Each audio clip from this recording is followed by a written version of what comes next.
But yeah, so I'm not gonna talk about that today. I just thought I would show you some cool images. The same instrument that I started working with when I was undergrad. Now I'm a co-investigator on the camera, and I just thought I would show some of the cool images from that and some of the recent missions to Mars and what we're learning and what we might learn with the future missions. So before I begin, I just want to make sure that you guys can all see my screen. Confirm? Yes, that's affirmed. Okay, thanks.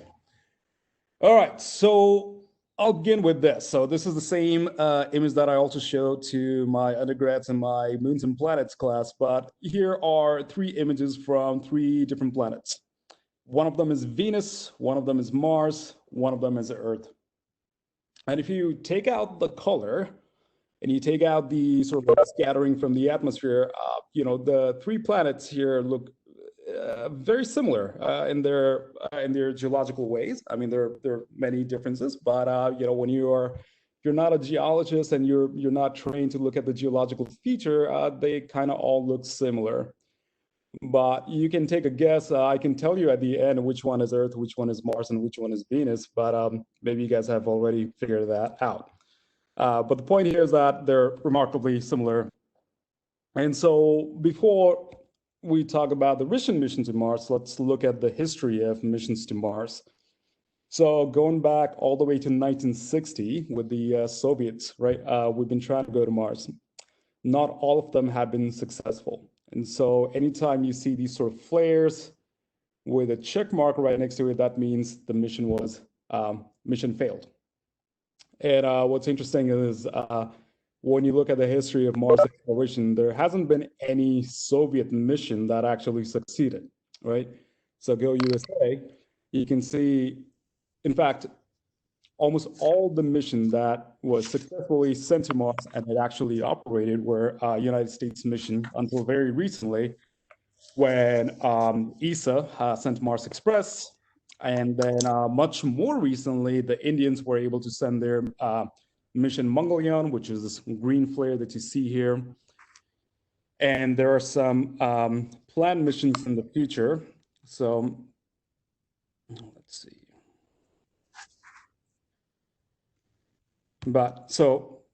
Jesus, there we go. All right. So one of the first images that we actually ever got from Mars was through the Mariner mission back in the 60s. And at that time, the printer technology was so slow that the engineers at JPL, Jet Propulsion Lab, they were so impatient that they actually took their box of crayons and started coloring in instead of waiting for the printer to print the image. And so this, what you see here is the very first image we actually downloaded from a spacecraft that was on Mars, and this is still hung in the wall of at JPL. And so we've come a long way from this to where we are now with high-res imagery and variety of rovers and landers mission. And so if you look at right now, there are 4 active missions on Mars. So there's a Mars Odyssey that was launched almost 20 years ago, Mars Reconnaissance Orbiter. So both Mars Odyssey and Mars Reconnaissance Orbiter, they're satellites. They orbit around Mars, taking data from a couple 100-kilometer altitude. Then there are these other 2 spacecraft, MSL, Mars Science Laboratory, and InSight. MSL is a rover, much like a car. It can drive around, collect data from various places. InSight is a lander, so it's set on ground, it cannot move. And we'll talk about all of these different missions today. In July, hopefully, if everything is on track, then within the next month or so, we should be seeing the launch of the Perseverance spacecraft, Mars 2020. And we'll talk a little bit about Mars 2020 and our expectation about what we can potentially learn from Mars 2020. So instead of going through every single scientific discovery, major scientific discovery made by these satellites, I thought I would kind of give you the highlights. I highlight, and that's a little bit subjective. I have a more geophysicsy background, so that's mostly what I'm going to be focusing on. And besides the United States, in the next sort of month, there's going to be at least 3 other planned launch. One's from UAE, Hope Mission, and this is to commemorate their, I think, like 50-year anniversary or something like that. And I was just very impressed. I'm from Nepal, and whenever we have like a yearly anniversary, I don't know, we launch fireworks. United Arab Emirates, they have so much money. They're just like, yep, we're gonna go to Mars. And the other thing that's really fascinating about the Hope Mars mission is if you look at all the instruments that's going to be in the Hope spacecraft, it's all built by United States University like ASU, Colorado, Denver, and UC Berkeley. But the sort of like the main control center is going to be in UAE, and this is going to be the first interplanetary, if not Mars mission, first Mars mission from the Arab world. I talked about Mars 2020, and then there's also this Tianwen-1 spacecraft that's supposed to be launching around the same time as the Mars 2020. I'm not entirely sure if it's on schedule. And then there's also the ExoMars 2020, 2022 in a couple of years. So with that, let's talk about Mars Odyssey, right? This spacecraft has been in orbit around Mars for the last 18 years, right? And so this kind of just gives you the badassery of American engineering. I mean, this spacecraft has been in orbit for 18 years, still operating, still has enough fuel. Most instruments are fully functioning. There are some glitches, but normally they're fine. I think the major highlight from this mission to Mars was the inclusion of this instrument called the gamma ray neutron spectrometer, right? So it's basically looking at both gamma ray and neutron coming out of the Martian regolith. So here in this image, I'm pointing to the gamma ray with that red arrow. So that's the gamma ray instrument. And, in the sort of space environment, there's a lot of cosmic rays. These cosmic rays in airless or in a planet that has very little atmosphere, they penetrate all the way down to the surface, and they interact with the regolith. And so these very energetic particles, they interact with the elements that are present in the regolith, and the gamma ray that is emitted out, the intensity and the magnitude of those gamma rays can give us information about what that atom was that it interacted with. There are also some naturally radioactive elements like thorium, for example, which emits gamma ray on its own, right? But basically, by looking at these gamma rays, you can map Mars chemically. And so one of the very first map that this spacecraft and this instrument produced was the water map. And you can see here, so the red and green meaning very low water, and the blue and kind of purple meaning very high water, right? And this, this was the first time that we had a global view of where water was. And so when I say water here, it's water in ice form, water in maybe in some very, very special location, maybe some sort of liquid form, but most of the time this is ice or water in the molecular structure of the mineral, right? So if you have a clay, for example, or if you have hydrated mineral like sulfates, then it's going to have water, and that's what you're seeing.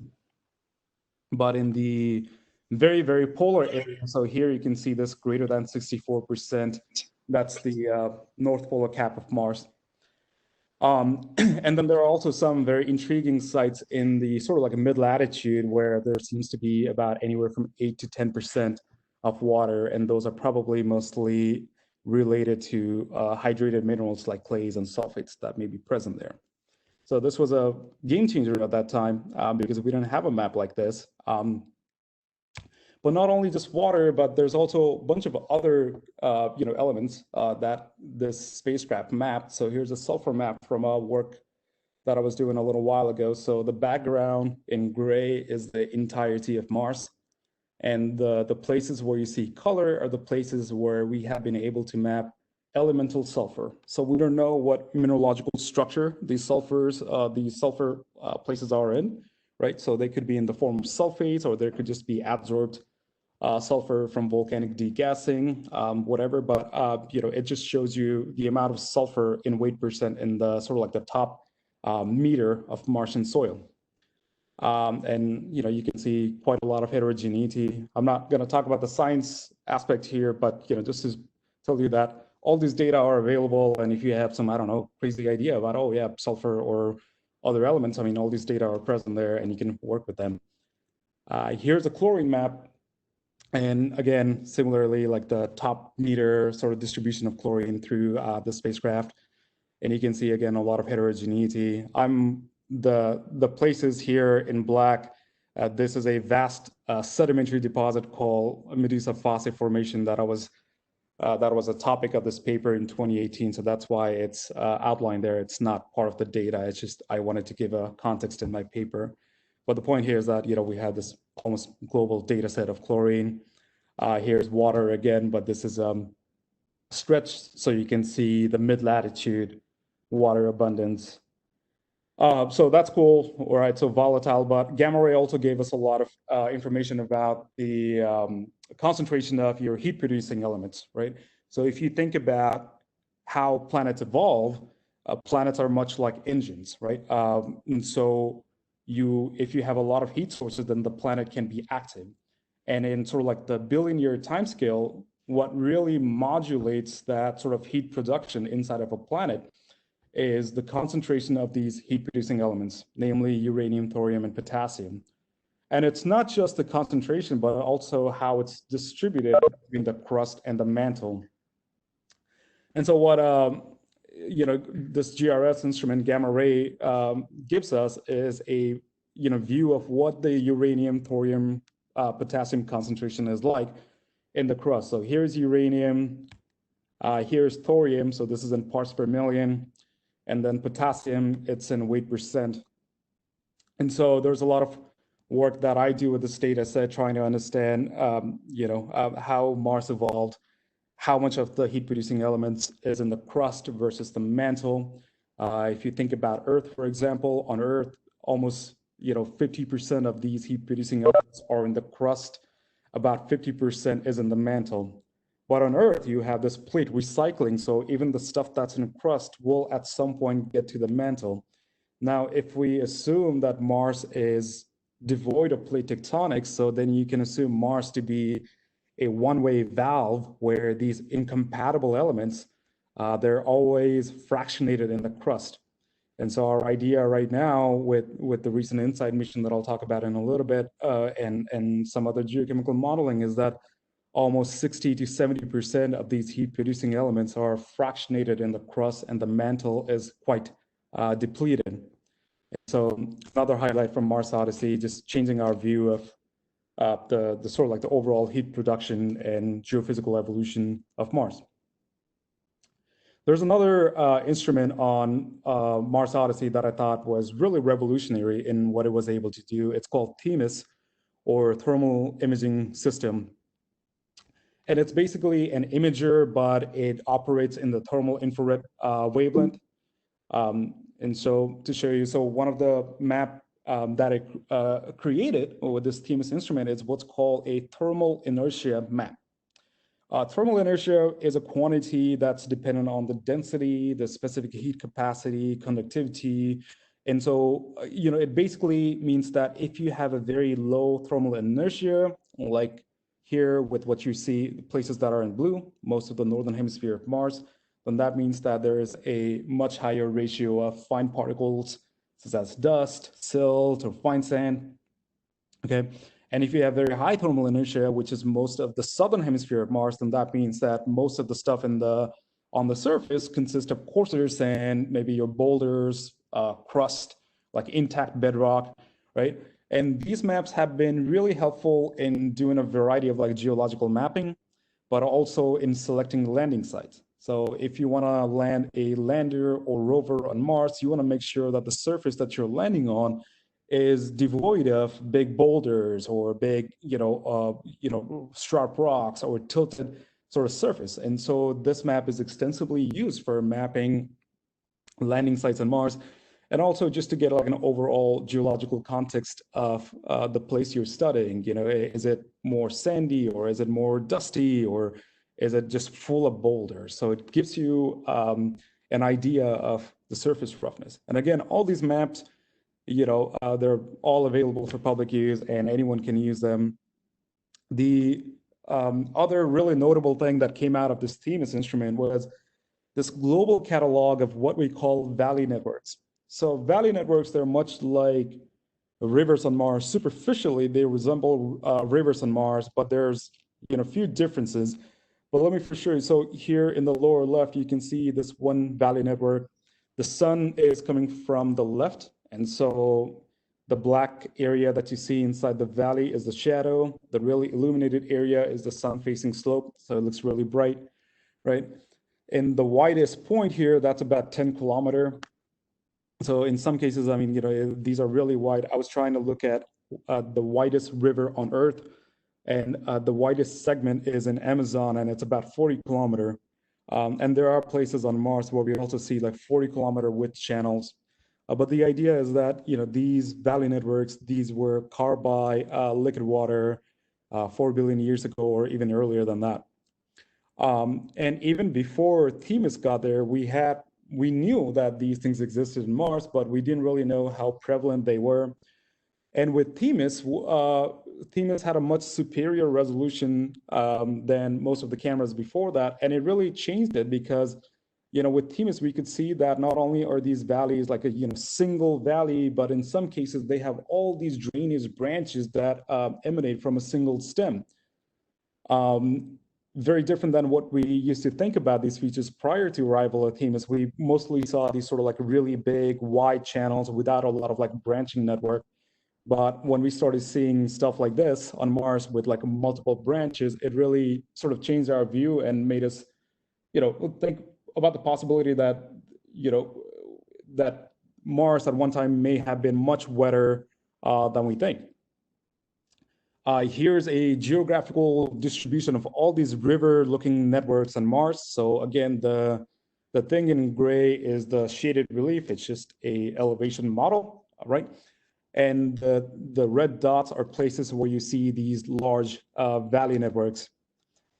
If you are used to looking at rivers on Earth, you know a parameter called Strahler order, right? Or how many sort of branches it has.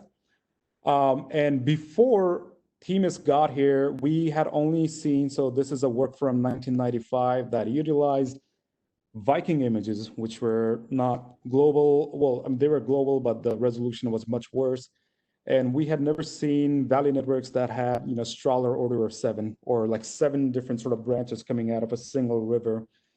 And with THEMIS, first it provided this global view of where all these rivers are, but then it also changed our view by showing that there are many valley networks on Mars that has, multiple different branches coming out of a single stem.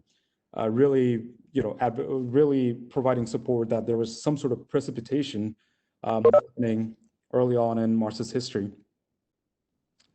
And then during this time came MRO, Mars Reconnaissance Orbiter. This is around 2005 when it was launched. And I had just moved into the United States around 2005. And in the spacecraft, there's a camera called the Hydrous camera. And the Hydrous camera is operated from Arizona, from University of Arizona. And so in 2007, when I went to college, I just randomly applied for a job at Hydrous thinking that I was never going to hear back. And then I got hired and I started working for Hydrous. And then that really, was the kickstart to my planetary career. Before that, like Ken said, I thought I was going to be a rock star, and that was my life. Academia or science wasn't really the future plan, right? A long-term career goal. And then working with Hydrous changed everything. So let me tell you a little bit about Hydrous. So it's a little bit weird when I say most powerful, but Hydrous is the most powerful camera we have ever sent to another planet.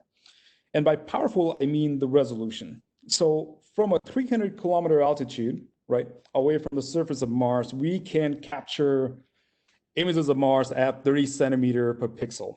So if you have a little coffee table on the surface of Mars, we can take a picture of that coffee table from 300-kilometer altitude. So remarkably powerful camera.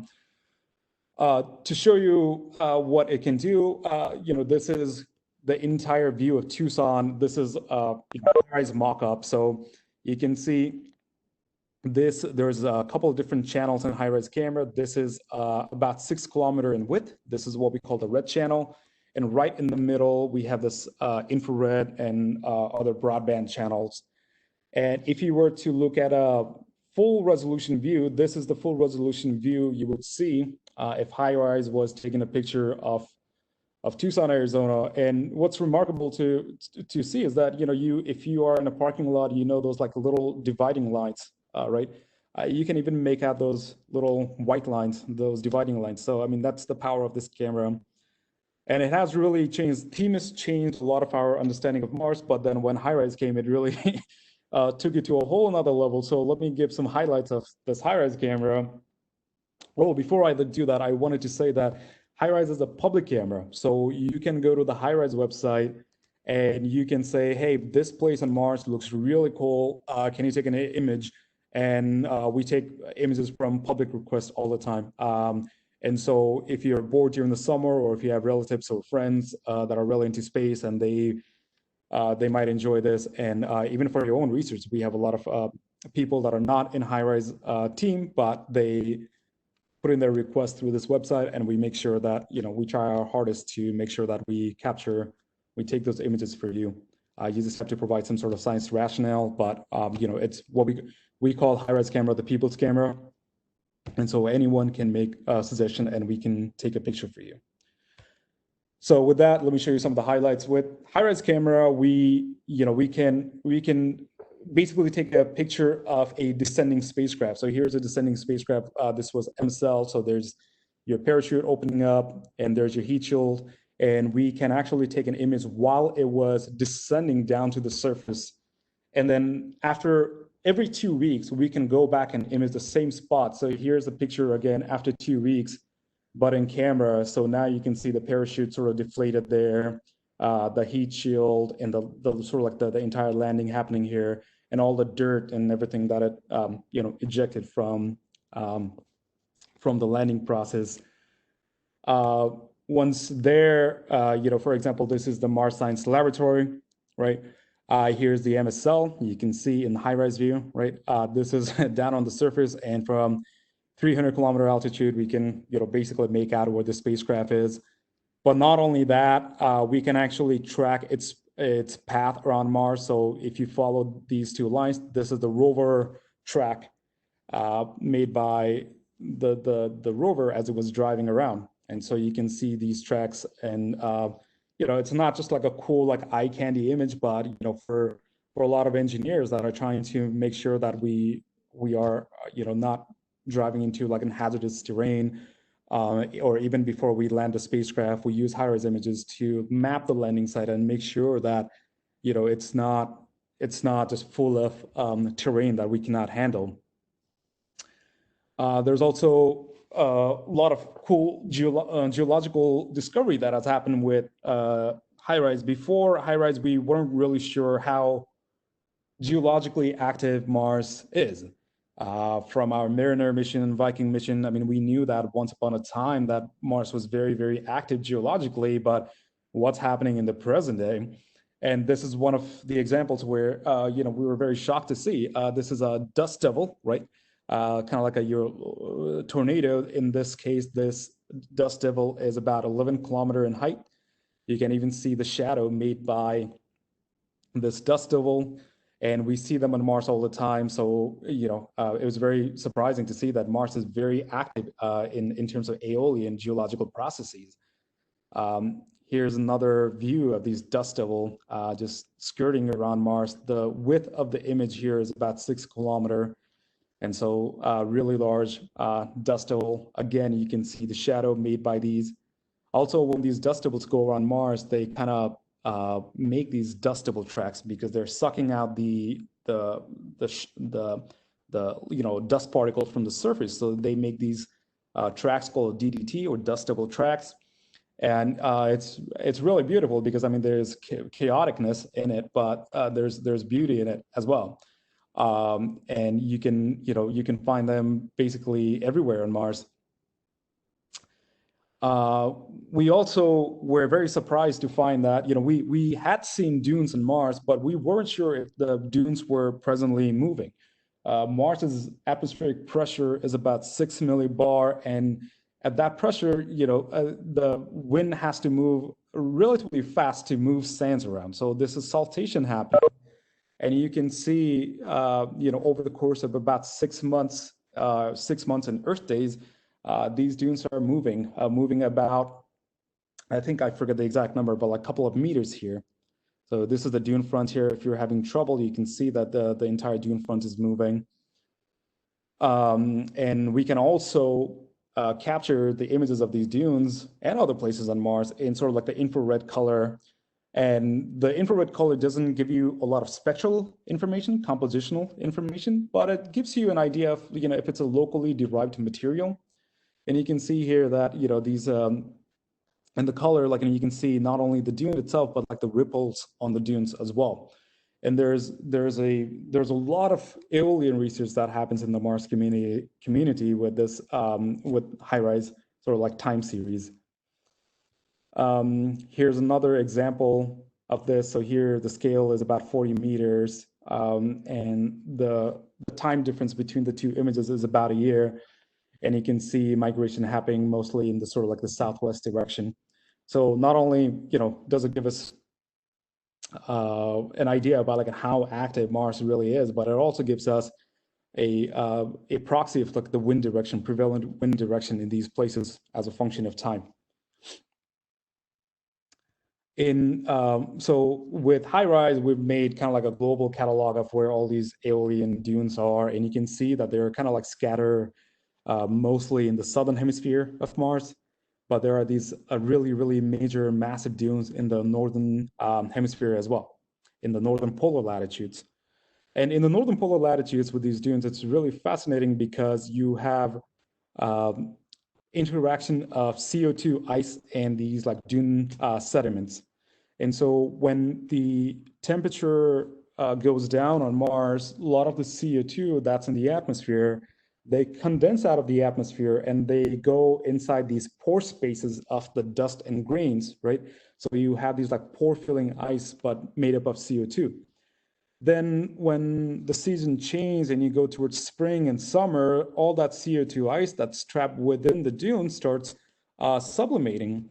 And that makes these slope fronts really unstable. And so then you see these sort of like flow features flowing down. So these are all, sand grains flowing down because of this instability created by the sublimating CO2. And this is something that you never see on Earth, right? And so it's really quintessential Mars. This is a process that we haven't really seen anywhere else. Maybe some comets, or Pluto, for example, but we don't have enough coverage to know whether something actually happens there. And we have these sort of ability to image the same place, every couple 2 weeks. And so here's one example where we have monitored the same place over the course of an entire Martian year in this little rectangular box in the polar latitude.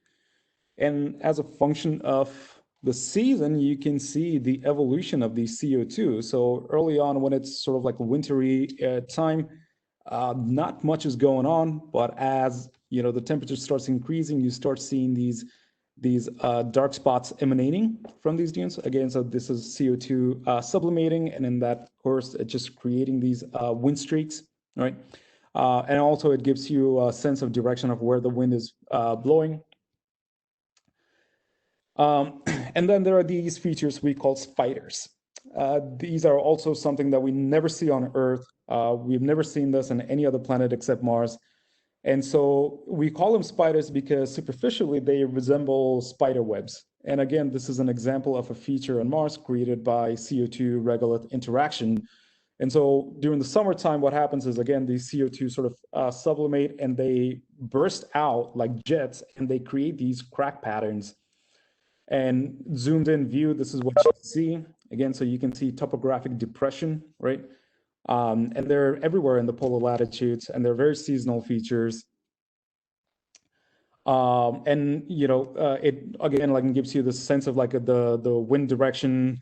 These things burst out from the subsurface, and the sort of like the gas plume, wherever the prevailing wind direction is, that's where they make it. So that's why here you see hundreds of these spiders, and they all have this sort of like longitudinal, sort of like directional azimuth.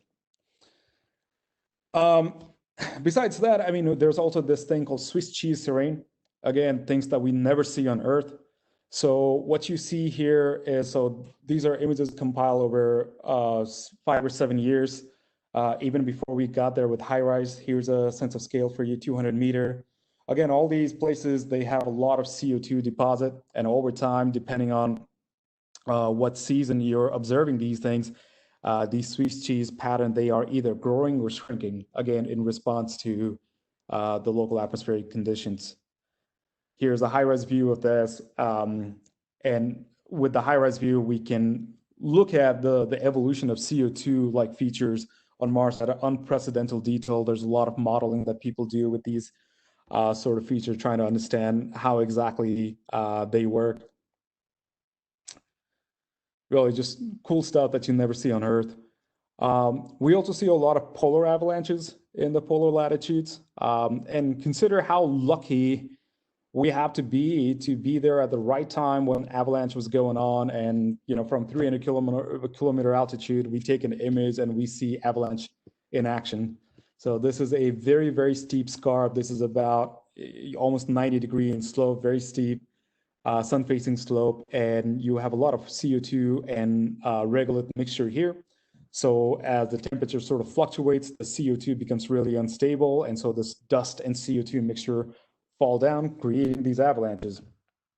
In this single image here, so this is the single image here, there's about 4 avalanches happening on the single site. We see the avalanches happening every single year around spring and summer. And so very dynamic. The polar latitudes of Mars is very dynamic because of this, constant deposition and sublimation. Here's an animated GIF of the same slope. So this is 16 days apart, so February 3rd to February 19th. And within 16 days, again, very dynamic area, and we see multiple avalanches occurring. Within the high-rise view, we have multiple filters. So in some cases, we can actually track the evolution of the polar avalanches in real time. And so what I mean by that is, I'll try to do this. I don't know if it'll work here because I'm doing this virtually, but here's a blue line. So if you concentrate on the blue line, as I go forward, you'll see the polar avalanche moving. And so this is a single snapshot with like multiple frame, and you can actually see the polar avalanche moving.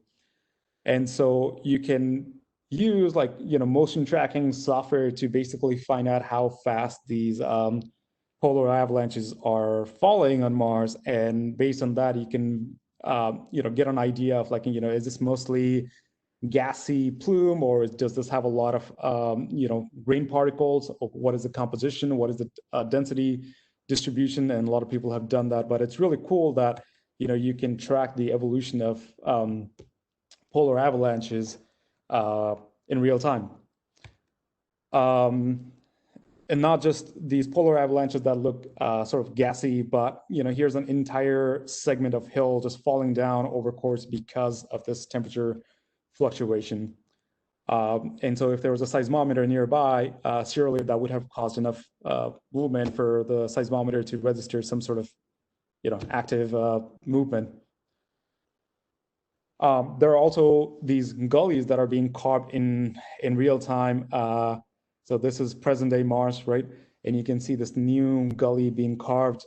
When we first observed this almost 15 years ago, everyone was excited because, oh yeah, we found water again on Mars for the 10,000th time. This is great. This time it's for real. And, over time, what we started realizing is that these features were mostly active when you would expect CO2 frost to be there.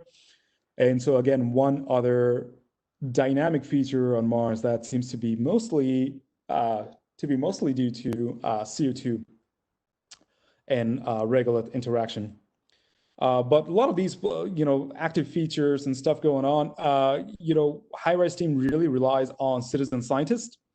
And so, these Swiss terrain or the spiders or some of these gully stuff that I was showing you, everyone can get involved.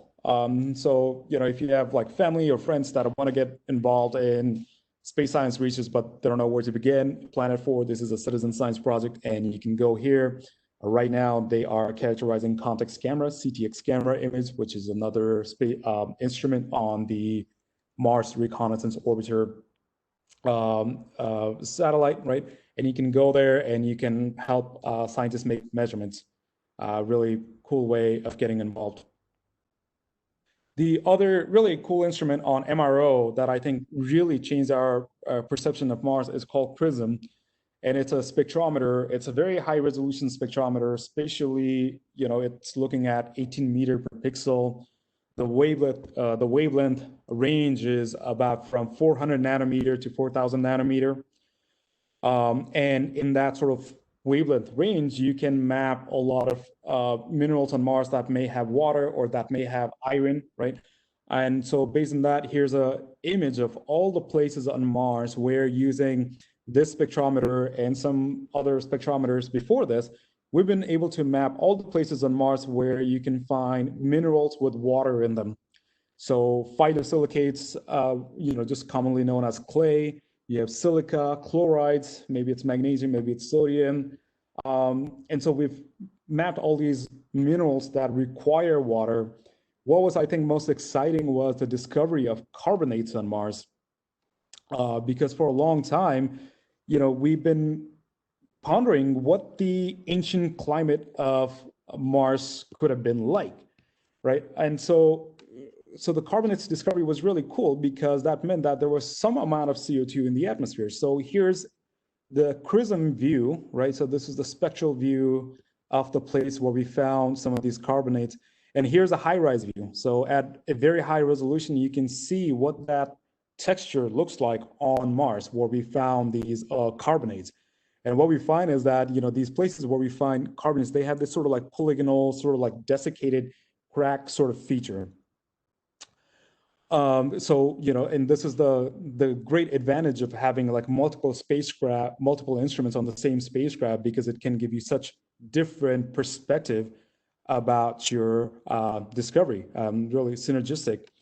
But going back to the carbonate problem, it's really interesting because when you look at the stellar evolution model, right?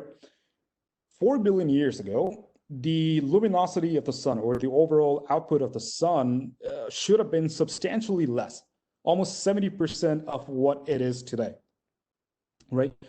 And so that means that the solar power was very low. And for Mars, it's really interesting because Mars is 47 million miles away from the sun than the Earth is. And at that distance, Mars only gets 43% of the luminosity that Earth receives. So in other words, if Earth gets 1, Mars gets about 0.43, right? And now now with this and the other, now knowing that the sun was very, very faint 4 billion years ago, 30% fainter, and that the fact that we don't think that Mars's orbit had changed significantly, 4 billion years ago, Mars should have been really, really cold. And this is the Faint-Youngson paradox. And this is the two sort of in-member hypotheses that people always have fights about at conferences. The first idea is that, well, Mars had enough CO2 and the temperature and pressure conditions were just fine, that you had this long-term warm and wet condition, right? So much so that some imagine or some believe that the entire northern hemisphere was covered in deep ocean. And at the other end of the sort of debate is this view that most of Mars was actually cold and frozen, And anytime you see these water features on Mars, it's mostly, very like seasonal, episodic melting of snow. But for the most history of Mars, Mars was mostly cold and barren. And this is, direct result of this faint young sun paradox. And so much so that, if you go to Nature Geo had this like editorial article about Mars at war. And, one of the things that it says, like, when you go to a conference, when you go to any planetary conferences, the battle lines are drawn, in one side, there are those who advocate for this warm, wet, early Mars. And then there are others who say that Mars was very, barren and icy. And so the discovery of carbonates was radical in the sense that, yeah, sure, there are carbonates, but if you sum up all the carbonates that we've found so far on Mars, it's nowhere near to elevate the temperature past the melting point of water. You need more than 1 bar of atmospheric CO2 to have long-term warm and wet conditions. And we just haven't found that many carbonates. And so this debate about the early Martian climate is still raging on.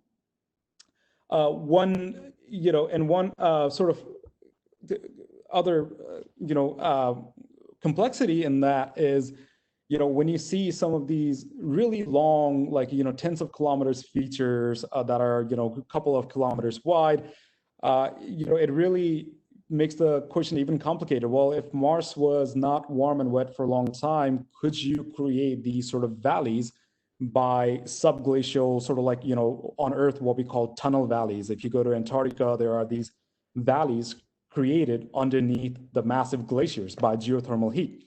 And so that's the question that, I am working on, and like some of my other colleagues are working on, is that, well, is that another sort of potential way to explain what's going on?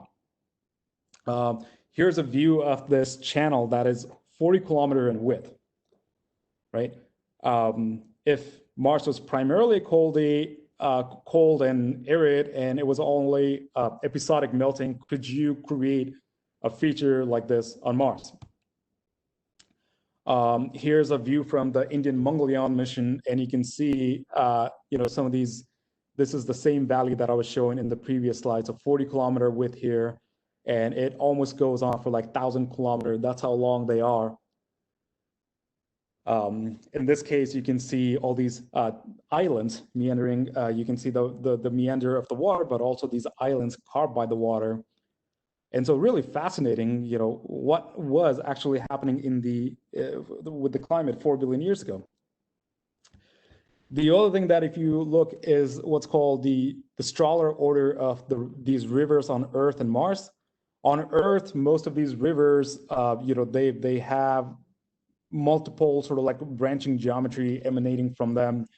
On Mars, almost 90% of these valley networks only have either a single sort of channel or like maybe one and one more, right? So very different sort of river network. And so maybe there is possibility that, some of these channels on Mars that we see are not created by this long-term like precipitation or anything like that, but it just formed through episodic melting of ice. And so this is, I'm not going to go through a lot of the science, but the basic premise is that, if Mars was primarily cold, then you could have these really massive deposit of ice and snow. 4 billion years ago, the surface heat flow would have been very, very high. So is it possible that you could melt these massive ice deposit by the surface heat and create these features? And we did some modeling, and the answer is sure, right? You can. So here's what we think the surface heat flow would have been like in the Noachian time, or the 4 billion years ago on Mars. And we rely on gravity data and geochemical data to come up with these maps. And there's a lot of technical stuff we can talk about, but for the purpose of this talk, what I want to show is that the maximum heat flow that we predict 4 billion years ago on Mars is about 80 milliwatts per meter square. And that's actually quite reasonable with what we see on Earth, because even in present day, even in sort of like passive areas of Earth, we see